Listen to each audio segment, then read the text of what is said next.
आइए भाइयों, मैं आपको दिखाने वाला हूँ कि यहाँ पे ये कैंटीन एरिया है जो यहाँ पे देख सकते हैं। और ये इस तरह का लगाया जाता है जो हर कंपनी में कैंटीन में लगता है। और उसमें लगाने का जो सही तरीका है कि बीच में 3 फुट का, ये यहाँ से यहाँ तक का 3 फुट का रास्ता होना चाहिए। और इस रास्ते को एलो पट्टी के द्वारा बना के उसमें एरो बना के डायरेक्शन वगैरह दिया जाता है, जो हर उसमें लोगों के लिए है जो अभी इस कंपनी वगैरह में काम कर रहे हैं। उनके ऊपर ऐसी जिम्मेदारियां आती है और बोल दिया जाता है कि आप ऐसे ही रास्ते बनाएं और तरीके से कैंटीन बनाएं।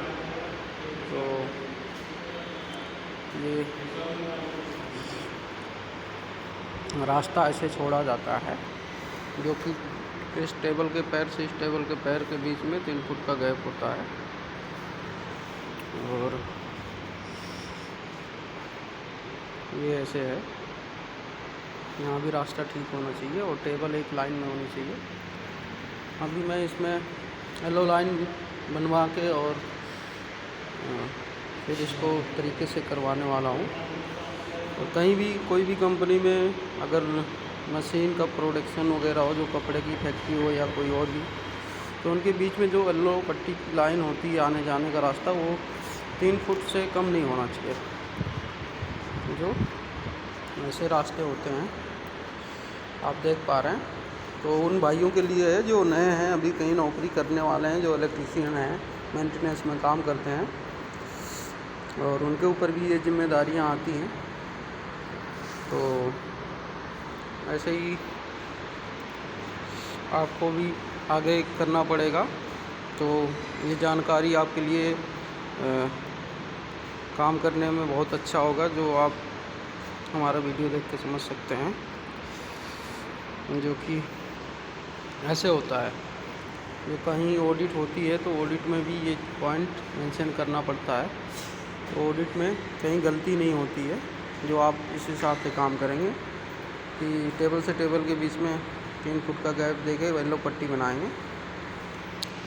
और ये है आपका।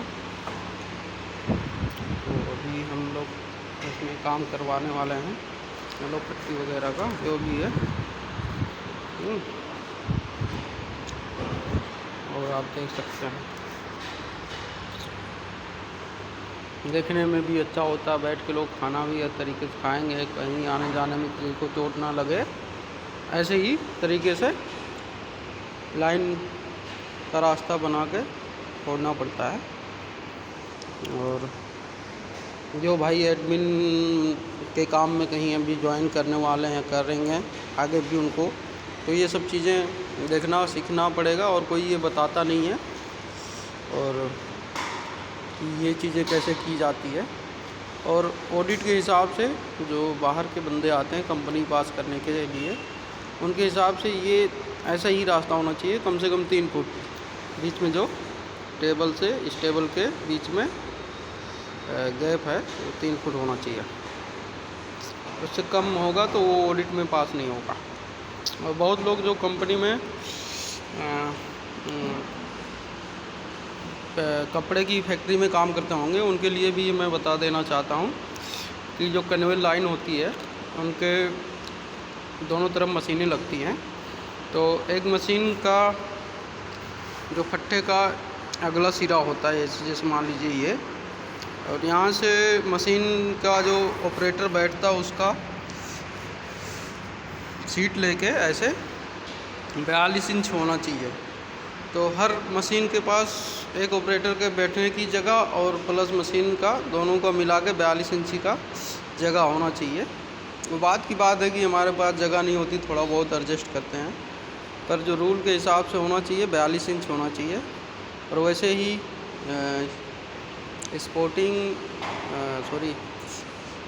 स्टीम प्रेस जो टेबल होते हैं उनका भी वही सेम होना चाहिए, जो गैप होना चाहिए। जो वर्कर खड़ा होकर काम करता है, प्रेसमैन, और जो ऑपरेटर सिलाई करते हैं वो बैठ के जो नीचे चेयर पे काम करते हैं मशीन पे बैठ के, उनके लिए 42 इंची का गैप होना चाहिए, जो हम कभी आपको अगले वीडियो में बना के बताएंगे। तो आशा करता हूँ कि जो भाई हमारे नए हैं इलेक्ट्रीशियन, अभी ITI करके आ रहे हैं या एडमिन उनका काम सीख के आगे बढ़ रहे हैं, उनको ये सब चीज़ें नहीं समझ में आती है। अगर कहीं बोल दिया गया कि आपको एक लाइन बैठाना है प्रोडक्शन के लिए, तो वहाँ पे सिलाई मशीनें लगानी हो, तब भी आपको नहीं अगर समझ में आएगा तो आप इस वीडियो में देख के कुछ सीख सकते हैं। जो हमने बताया कि 42 इंच एक मशीन और एक ऑपरेटर का बैठने का जगह होता है। इसके अलावा ऐसे ही एक दूसरे के आगे लगाते हुए मशीनें हम जा सकते हैं, और मशीनों के बाद 3 फुट का रास्ता होना चाहिए, फिर उसके बाद आप मशीन लगा सकते हैं, और रास्ते में कोई रुकावट रखने वाला सामान नहीं होना चाहिए। तो मिलते हैं अगले वीडियो में, तब तक के लिए नमस्कार।